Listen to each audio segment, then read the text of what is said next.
ఎన్నికల బరిలో దిగే బీజేపీ అభ్యర్థులు ఎవరు? మరో 2 వారాల్లో ఎన్నికల షెడ్యూల్ వస్తుందంటున్నారు.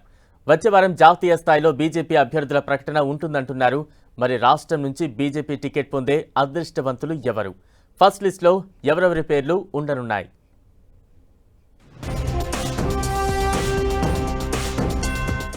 లోక్సభ అభ్యర్థుల ఎంపికపై తెలంగాణ బీజేపీ తేల్చుకోలేకపోతోంది. అభ్యర్థుల ఎంపిక కోసం 3 సార్లు భేటీ అయినా రాష్ట్ర ఎన్నికల కమిటీ ఏకాభిప్రాయం సాధించలేక అభ్యర్థుల పేర్లపై ఎలాంటి నిర్ణయం తీసుకోలేదని చెప్తోంది. వచ్చే వారం జాతీయ స్థాయిలో లోక్సభ అభ్యర్థుల జాబితా విడుదల చేసేందుకు బీజేపీ అగ్ర నాయకత్వం సిద్ధమవుతోంది. ఇందుకోసం అభ్యర్థుల వడపోతను స్టార్ట్ చేసింది.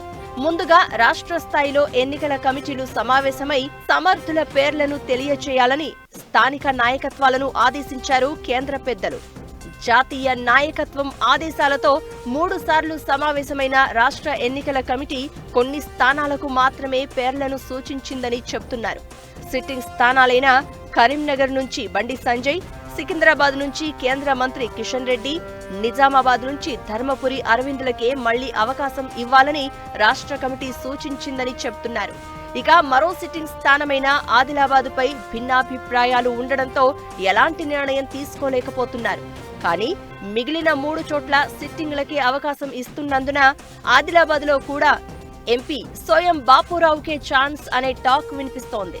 ఇదే విధంగా చేవెళ్ల మాజీ ఎంపీ కొండా విశ్వేశ్వర్రెడ్డికి పోటీగా ఎవరూ లేకపోవడంతో ఆయన పేరు దాదాపు ఖాయమేనంటున్నారు.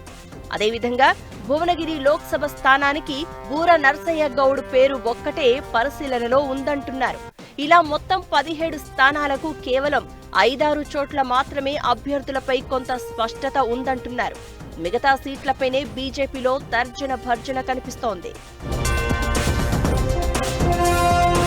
ముఖ్యంగా మల్కాజ్గిరి, మహబూబ్ నగర్, జహీరాబాద్, మెదక్ పార్లమెంటు స్థానాలపై ఎక్కువ సందిగ్ధత ఉందంటున్నారు. మల్కాజ్గిరి పార్లమెంటు స్థానం నుంచి 1/2 డజను పేర్లు ప్రచారంలో ఉన్నాయి.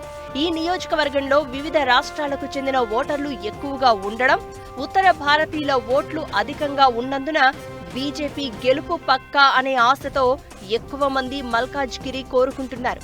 ఇందులో బడా లీడర్లు కూడా ఉండడంతో షార్ట్ లిస్ట్ చేయడం రాష్ట్ర నేతలకు తలకు మించిన భారంగా మారుతోంది. ఇక్కడ అభ్యర్థి ఎవరో తేలితేనే జహీరాబాద్, మెదక్ స్థానాలకు అభ్యర్థులను ఎంపిక చేస్తారంటున్నారు.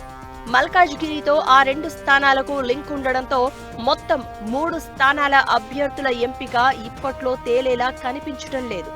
ఇక మహబూబ్ నగర్ నియోజకవర్గం నుంచి బీజేపీ జాతీయ ఉపాధ్యక్షురాలు డీకే అరుణ, మాజీ ఎంపీ జితేందర్ రెడ్డి, రాష్ట్ర కోశాధికారి శాంతి కుమార్ టికెట్ ఆశిస్తున్నారు. డీకే అరుణ, జితేందర్ రెడ్డి ఇద్దరూ ఇతర పార్టీల నుంచి బీజేపీలో చేరినవారే. వీరిద్దరిలో ఎవరికి టికెట్ ఇస్తే మిగిలిన వారు ఎలా రియాక్ట్ అవుతారనే అనుమానంతో ఆచితూచి నిర్ణయం తీసుకోవాలని భావిస్తున్నారట బీజేపీ నేతలు. ఇక దక్షిణ తెలంగాణలోని ఖమ్మం, నల్గొండ, నాగర్ కర్నూల్, మహబూబాబాద్, ఉత్తర తెలంగాణలోని పెద్దపల్లి, వరంగల్ స్థానాలపైన క్లారిటీ కనిపించడం లేదు. ఈ నియోజకవర్గాల్లో అభ్యర్థులను షార్ట్ లిస్ట్ చేసినా జాతీయ నాయకత్వం ఈ స్థానాలపై ఎలాంటి చర్చలు జరపలేదని చెప్తున్నారు. అంటే ఈ 6 స్థానాల అభ్యర్థుల పేర్లు మొదటి జాబితాలో ఉండే అవకాశం లేదంటున్నారు. మొత్తానికి సిట్టింగ్ స్థానాలతో పాటు 1-2 చోట్ల మాత్రమే అభ్యర్థులపై కమల దళంలో క్లారిటీ కనిపిస్తోంది. మిగిలిన చోట్ల అభ్యర్థులపై గందరగోళమే ఉండడంతో ఆశావహులు టెన్షన్ పడుతున్నారు.